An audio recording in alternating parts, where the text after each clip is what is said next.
Hey guys, Clev Brown here on Mix 103X TV, and I'm joined here with my man Chubb Mason. So he's really excited. This is his first time here. Your first time doing a TV interview. Won't be his last time, but I'm just really excited that the fact that you're excited to be doing this. So Thanks glad for to having have me, you man. here. Yeah, glad Thanks to for have having you me. here. I'm excited to be here too, man. I always used to watch this network back in the days growing Oh, up. you're a fan? Yeah, Oh, man, I used to watch. I used to keep up with all that. That's what's up. Now you're on that, so definitely. Fire. That's Nigga, good. we made it.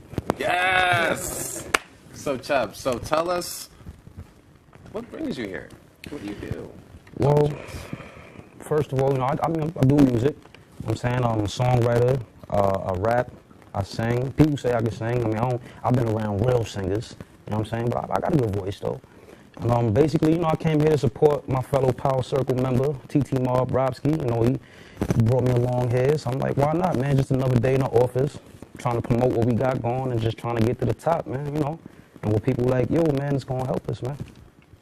Shout out to 103X TV, man. You up?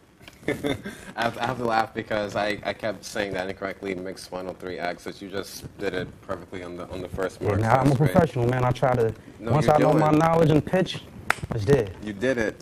So I spoke to Rob earlier, and Rob says that he's one of the originators of TT Mob. Yeah, facts. And were you one of the originators? Did you just join? Like where do you fit in? I've always had my own thing going. I'm the leader of Money Gang Goons. Money Gang Goons. That's my clique right there. I'm signed to a label called F Media. We got our own website. You can check that out. But as far as the whole thing with me and Rob, we always knew of each other. You know what I'm saying? And I went to one of his shows in FaceTime in Staten Island, and there was just one song that caught my attention from him. It was called "Think About It." I'll never forget it. You know what I'm saying? And after he performed, he got off the stage, and I went up to him, gave him his props, and the rest was history from there. We started mobbing out the mad shows. I'm like, Money Gang Goons is like one of the first groups that became Power Circle, you know what I'm saying? Besides TT Mob. It was MGG, I believe it was the first ones. You know what I'm saying? But if not, we was one of the first ones. But that's how that happened with me and Rob right there. How important do you think it is for artists to network, make connections, and meet people? I think it's very important, especially coming out of New York because, the South, even Cali, you know what I'm saying, they support each other. New York has always been against each other and always want to be on top and be better than the next man. You know what I'm saying? So I always encourage every artist to just expand your horizons, network, meet new people from different places, new faces. You know what I'm saying? You never know who that person knows or what that person can do for you and what you could do for him as far as being successful. You know what I'm saying? So, yeah, that's my outlook on that. Now, is it often that you go to a show and either you feel compelled to, I guess, approach someone on stage if you thought they did a really dope job, or does it often happen to you that sometimes people even approach you sometimes after they see you perform? It happens a lot to me. I just feel like the music speaks for itself, because there's a lot of artists out there that, probably, their music is not that good, but they still got good stage presence, like, you know what I mean? And they still captivate the crowd, things like that, though. But, I think it's important, man. You know what I'm saying? So it sounds like to me like you are a multi-talented artist, which is great. So you rap and you sing. Yeah. And out of curiosity, do you have a favorite attitude? Is there one that you do more, or do you just find yourself doing both? Well, I started off rapping. I always was a harmonizer, but I was light on that area, you know what I'm saying? And in 2010, I was signed to EMI Records. 2010 or 2011, I had a publishing deal. I was working with producers from G-Unit, a producer named Jared Jacob. He's not G-Unit producer anymore, but he's definitely a musician that travels around the world. He's known.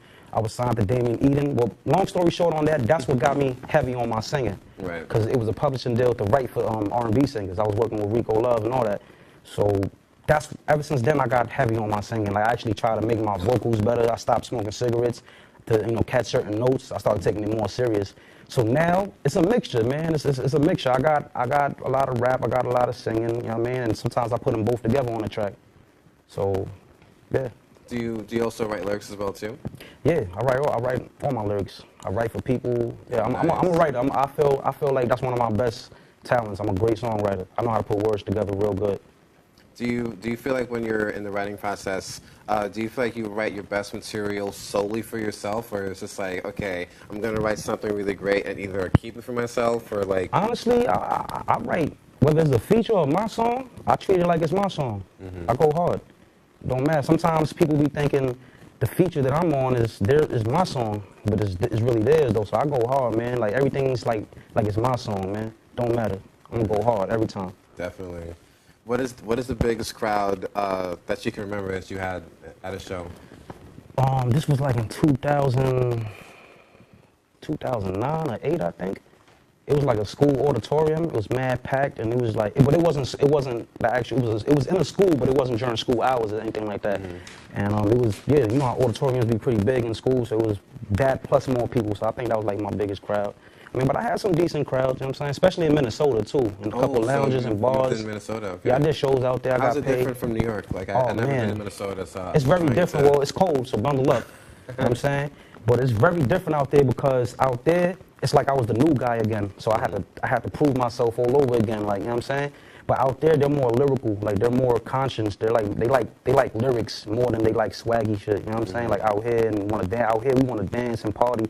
Out there, they on that hardcore rap, lyrical, subliminal, irritable, all that other crazy shit. You feel me? But it's cool though, man. They support you, man. It be cold as shit, and them niggas still come out and support you.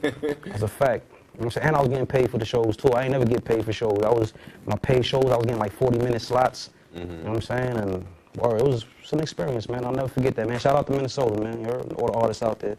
Cause I just feel like, you know, if you're from New York City and you go anywhere else to perform, or just being anywhere else, knowing that you're from New York City, I feel like it's gonna be love or hate, no in between. So it sounds like, you know, they definitely show some love out there. I mean, they gonna always hate us, cause we from New York, baby. Yeah. You know what I'm saying? But I mean, as long as you don't hate me in front of my face and disrespect me, good. Yeah. Put some respect on my name. I ain't gonna say no more. We done or we finished? No, I'm just playing. That's good. The funny thing is, we actually are finished, actually. Oh, shit. Perfect timing. Perfect timing, you know, so... you know what I'm saying? I ain't gonna say no more. Don't say no more, like...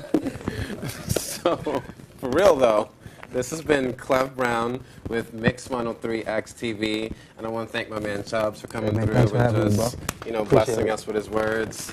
And that will be it until next time, guys.